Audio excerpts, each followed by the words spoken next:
সারা জগৎটাকে দেখাইন দিল একা জোকায় না আর কেউ। তাই বাঁকুড়ার মাটিকে প্রণাম করি দিনে দুপুরে।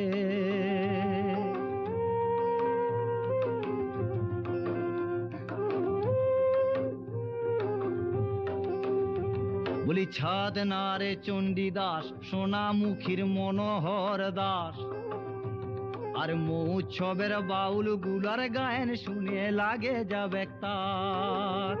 বলি ছাদ না রে চণ্ডীদাস, সোনামুখীর মনোহর দাস, আর মৌৎসবের বাউল গুলার গায়েন শুনে লাগে যাবে তাক। তাই বাঁকুড়ার মাটিকে প্রণাম করি দিনে দুপুরে।